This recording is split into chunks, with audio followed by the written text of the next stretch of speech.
So if I'm that guy, and I want to do that in Flint, my hometown, I want to bring the town back, and I want to do all these kind of different vehicles, how can you help me? I would say don't do it.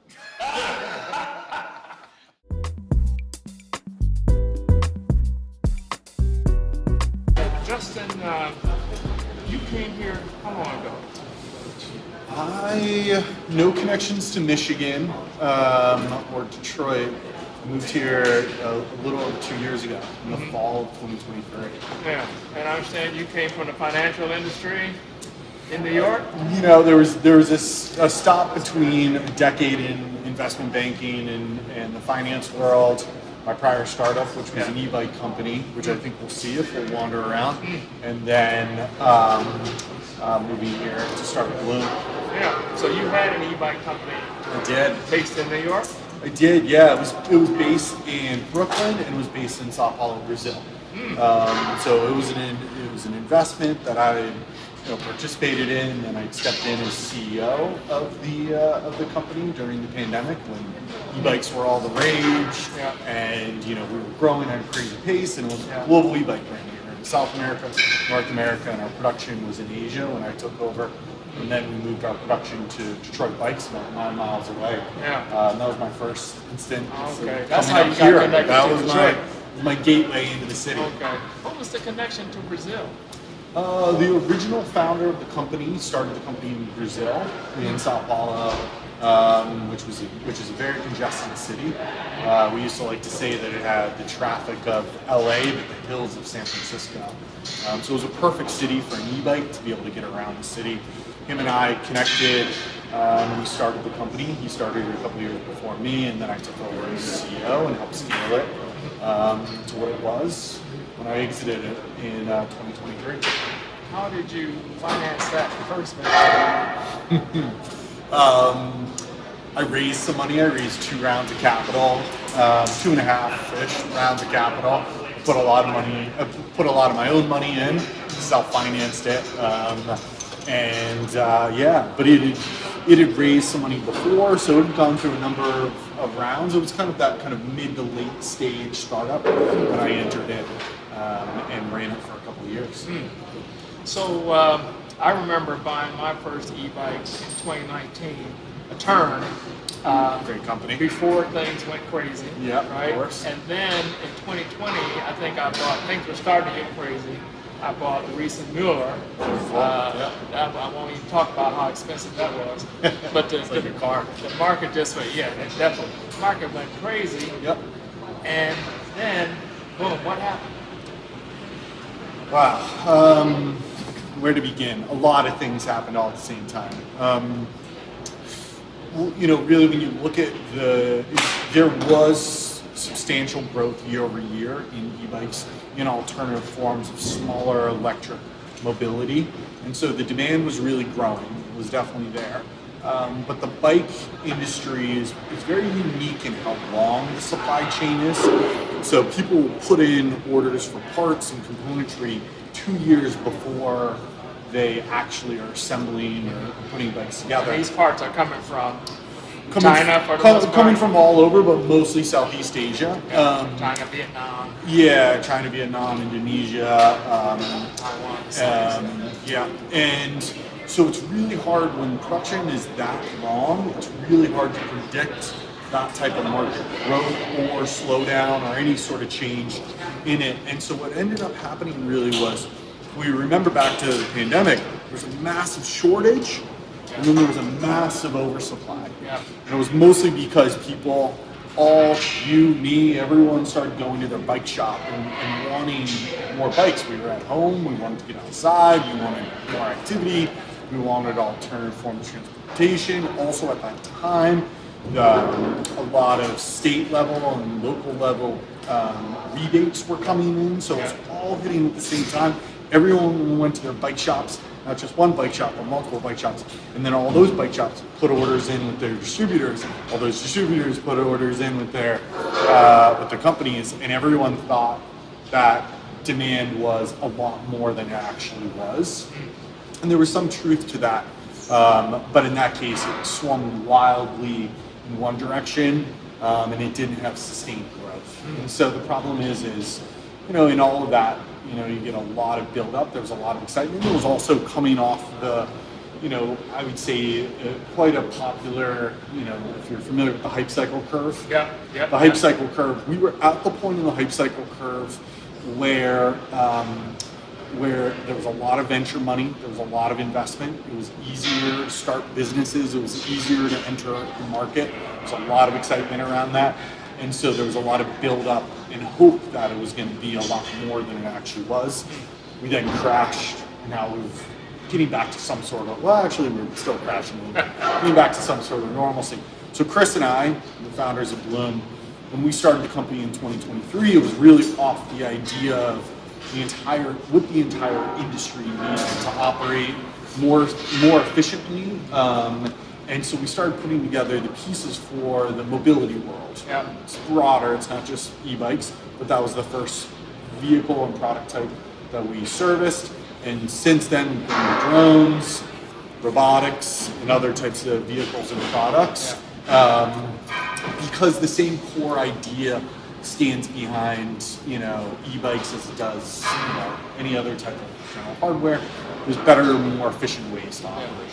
So Chris, your partner, was a seller of e-bikes right. with Propel in New York and I think California also. That's correct. Yeah. And he did some distribution throughout the country, but he worked with a number of brands. So he was on the distribution side. I was on the ownership of that product side. And so we both were coming at it from two different sides. Then Kevin Klein, who runs our Bloom's business development, was the general manager of Cake Electric Motorcycles, if you remember Cake Electric Motorcycles.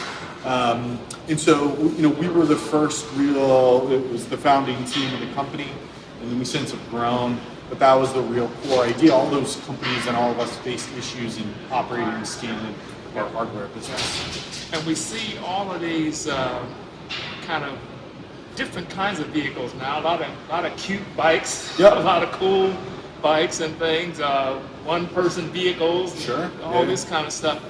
But is it really catching on yet? I don't see a lot of stuff out there on the street. It is. I mean, many places in New York is heavily testing new types of product delivery. In many markets, there's a substantial pickup. I think often, we've gotten this mindset of if it's not growing at a double-digit growth or a crazy growth, then is it even growing at all? Maybe AI and everything else. Yeah, well, we got used to the. But we are, and quite frankly, I think the broader definition of alternative forms of mobility, from package delivery via drones to other forms. You see a lot more of delivery robots in alternative sizes. Format. It is growing. It's growing, quite frankly, at a more sustained growth than it did for those couple of years. And that's an okay thing. The problem is right now there's a big correction. There's a lot of companies that are going through a lot of painful readjustments, but we've gone through those similar readjustments in automotive, airplanes, and all sorts of transportation. I think it's quite frankly normal for transportation hardware to go through these correction periods. So what is Bloom bringing to this party at this point in time? Bloom is bringing a B2B marketplace, an intelligent marketplace that connects these hardware brands with supply chain and operation partners to help them more efficiently run their businesses. So if you're an e-bike company and you need to find a manufacturer here in North America, you log on to Bloom and you can find that manufacturer and partner. Or if you're an electric motorcycle company and you need more efficient ways to deliver your electric motorcycles, you can log on to Bloom and find them. So we're an intelligent matchmaking service. And oftentimes where are these suppliers that you're connecting me with? All throughout North America. And so all of these contract manufacturers and assembly groups and warehouse providers and logistics providers are all North American supply chain operation partners. And you can people are pulled from componentry from around the world. That's not the point. The point really is where it comes together and how it's assembled and put together and the pieces of it. So you're not dealing with the componentry piece of it. Nope. You can get that anywhere. You can get that anywhere. Who does that do? Speaking of Chris Nolte, wow, what perfect. We almost predicted this is cool, man. How you know, man? I see you on YouTube so many times. You forced me to spend $10,000 on a freaking recent Mueller. Oh boy, I know what I'm getting into over here. How you doing? Good, how about you? Doing all right. All right. We're just talking Bloom today. Yeah. And so I am with an organization called Urban Entrepreneurship Initiative, and we are instituting a podcast talking to people who are making a difference, improving urban quality of life in different ways. Sure. And you guys are certainly doing that from a facilitating that. Yeah, it's multifaceted for sure. Yeah, from a mobility standpoint and other things. So, broader definition of mobility. You know, it's interesting Drones, to think robots. about some of that stuff, like coming from more wheeled mobility, and and I heard somebody actually talking about one of these mobile robots, delivery robots, and I was like, I don't know if I like wrap my head around it totally, but then he was like, oh well, every time somebody uses a delivery robot, it's one less car trip likely, and I'm like, that's improving the quality of life in urban, core, particularly. Actually, and then even drones. You hear Amazon's starting drone delivery in Pontiac, and it's their fourth market that they're testing. That's be able to do that. We started, obviously both of us came up through the e-bike and bike world, but very quickly saw what we were building was adaptable to all sorts of other hardware. From, and often, similar motors are used in drones as they're used in e-bikes. An incredible crossover. So as we're building this, network, why not build it out for broader hardware to help all of it? What's the uptake so far? How's it going? Going great. 2 years into it. Our first year was more in stealth mode to build a network effect. I think we gained a lot of appreciation to build networks and to build a successful marketplace. You need enough volume on both sides. You need demand and supply, obviously, to grow. With it, now we work with over 100 hardware brands, and again, connecting them to supply chain partners, from contract manufacturers, assembly partners, and warehouse partners. You've got a software platform that facilitates all of this. It's rooted in, it's very much rooted in actual manufacturing, actual logistics, and actual pieces of it. But it uses some of the latest, from a technological standpoint, in matchmaking and intelligently understanding, I need to move this drone or I need to move this e-bike. Yeah, very interesting. So, and you're taking a cut of the transaction. You have like a membership fee, right? We have a membership fee for our hardware brands. It's supposed to be, instead of hiring another operations person, hiring another team member there, this is a small monthly membership fee that they pay to have access to our network, our preferred pricing, our systems, our knowledge. Quite frankly, there's a lot of knowledge that's fed into it. What's the best practices to do this, not that? So all that's fed into what you get as a member. But then for our service providers, we take a small take rate, similar to an Alibaba, of services that are booked through our platform. Okay. And Chris, you came here. You were in New York. Yep. I've seen you riding bikes at your load 75 in New York, and then out on Long Beach or whatever. Right. But so now you're here. Yeah, I'm here full time, and great. Really, the spirit of it is building more things domestically, and what better place to do that than Detroit, where really a lot of modern manufacturing kind of started, and we see a real renaissance happening with a lot of these new emerging tech companies. They want to build closer to home, or sometimes they need to build closer to home. So we see a lot of opportunities utilizing a lot of the existing talent, spaces, facilities, everything like that, and it's been working well. You'd be surprised the translation of folks that building for automotive groups and then getting into these new spaces. It's pretty similar. And if you think about it, you're building for automotive, you're building at the highest quality and the highest standards. Yeah. You can build these other products. You can build drones. You can build electric motorcycles, robots, whatever the case may be. And then it's building up some of the rest of the supply chain, but that's happening. And it's pretty cool to be part of that. Yeah, that's cool. So it's an exciting new chapter for me, for sure. So you got, is one of your bikes down here? Did you- From my old company? Yeah. Yeah, around the corner. It Let's- should let's be. walk I over. know You have to they're. get I know the they're dogs, I setting. know, so since I we- know they're setting up, but yeah. Let's walk over there and take a look. It's one of the old ones. Ah, what's the brand? Oh.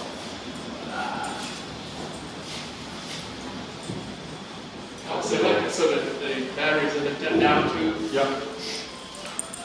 It's one of the first Detroit bikes. So I remember a few years ago bringing my students here, and we went to Detroit Bikes. Were you involved at that time with Detroit Bikes? We have a connection to Detroit bikes, but only as of the past 2 years. Oh, okay. But not Bloom, just through another company. Yeah. And they kind of, didn't they experience some difficulties a few years They, ago? they went through some, there was some change of ownership. Huh. Well, so this is one of It's yours? one of my old ones. That's some of the old Detroit bikes. Okay. It's carbon fiber bike that's made down in South Carolina. Huh. So if let's say, and this is actually a situation that I was in with, I told you about this guy I knew here in Michigan. I met him on the Detroit, Tour Detroit, right? Yep. And he had this electric bike that he had built. And I was always saying, and it looked like a road bike. It was a road bike, just happened to have a hub motor and a throttle. And this was in the early days. This was maybe 2015 or something. But anyway, he ends up starting a bike company down in Tampa. He's from Ann Arbor. He's from Plymouth. But he moved down to Tampa and started his bike company called Ride Scoozy. I think their website is still active. And he, went up and then he went down. But I was saying to him at the time, man, if I started a bike company, I thought I could start a bike company. Like this, I know the A thing. lot of people. Yeah, right here. So, Yeah. so if I was going to do that today, and if I did it, I would do something akin to, it would look cooler, but something akin to what also Yeah. is doing. Like a lot of technology. Sure. Again, like you said, a lot of people have had this idea to Tesla of bikes, right? Of course. So if I'm that guy, Yeah. and I want to do that in Flint, my hometown, I Yeah. want to bring the town back, and I want to do all these kind of different vehicles. How can you help me? I would say don't do it. Why should I not do that? I would say there's way too many bike companies. Yeah. And there's look, I mean, But let's all say- joking aside, let's say- Say you have some All unique joking aside. IP. Yeah. or you have a lot of money, and, Right. and you really do have something unique. Our platform can connect you with a contract manufacturer, warehouse provider, everyone to run the back of the house, so Yeah. you can go focus on your core product and selling the product and marketing the product, the front of house. Yeah. Our network would handle the entire back of the house. So I might have to have some designers and some people to kind of manage the business, but I don't have to worry about the guts of the manufacturing. Yep. That's what you're which is for. very unique Yeah. in this day and age. Before you would have to find all those resources or build up all those resources. And you don't necessarily need to have that network personally. Basically, we're building it out so you can take a more analytical approach to actually deciding who you're going to work with. Yeah. And you can have options, look at pricing, Better and information really to- understand like the quality of these different providers and why one might be a good move for now, what might be a better move for later, Yeah. and things like that. But since you're doing all this, doesn't it make possible like the long tail, like Amazon, anybody can be an author, right? Can anybody In be an some author? ways, yeah. So one of the things I talk about is a one-person hardware company. Yeah. Right? Like that future is gonna exist with Bloom, and it exists on some level now. I mean, we're working with several companies that they are building and scaling up their company, and it's just a solo founder. Or a couple, You know? it's a really, small team. Yeah. And that's I mean, there's definitely part of that. In some ways, maybe it's a little bit of you need to be careful on it, right? There's sometimes some barriers to entry and quality and performance, and part of that is we're vetting more and more of the companies and the people we work with to make sure their engineering and their ideas and their other pieces are good enough to kind of use our platform.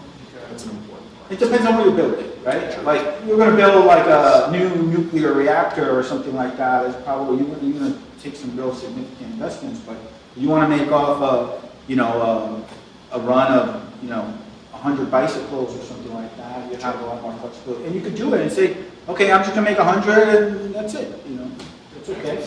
And it's reasonable to do that because you're not putting all that investment initially into that project. So from when you guys got started a couple of years ago, 3 years ago, to now, I'm sure there's been some, change, some surprise, some difficulty. What would you say has been the biggest inflection point, the biggest, obstacle that you've encountered since you started? Yeah, from my side, I saw the trend that we were going to eventually move back to more domestic manufacturing. I saw that happen in Europe, particularly in the electric bike industry that's grown pretty significantly. It was over half of electric bikes built in Europe for the European market. Here, it was practically none. And I knew that that's going to eventually happen here. I didn't really anticipate it's going to happen as fast as it's happening. And it's not necessarily happening exactly how I anticipated. Electric bikes are not coming back in droves, but many other industries are starting to build a lot more domestically, like a lot faster than we anticipated. So it's like, I like to use that phrase, skate where the puck is going, so I always got to anticipate that. I just didn't anticipate it's going to come that quick, which is good. Yeah. So you're not, just to be clear, and I want to be clear for the people who see this, you're not limiting yourself to bikes anymore. Absolutely not. You're just manufacturing logistics for, how would you characterize the stuff? Hard tech, hardware. Any hardware. Yeah, well, the pillars are, go into drones, electric mobility, clean tech hardware, robotics. Yeah. Really Do you have any clients here at ULAB? Yeah, Quite a few, sure. Yeah. and sneak off to a call. Yep. All right, well, I think we got pretty much what we needed to get. We don't need to get into this. Sure? Yeah, I think Okay. so. We don't need to rush and come back. All right. So I really appreciate it. Of course, yeah. I'll be around if you didn't want to. Good to finally meet you. Really Man. Like I said, pleasure you're my star on YouTube. I don't know how many other things I watch.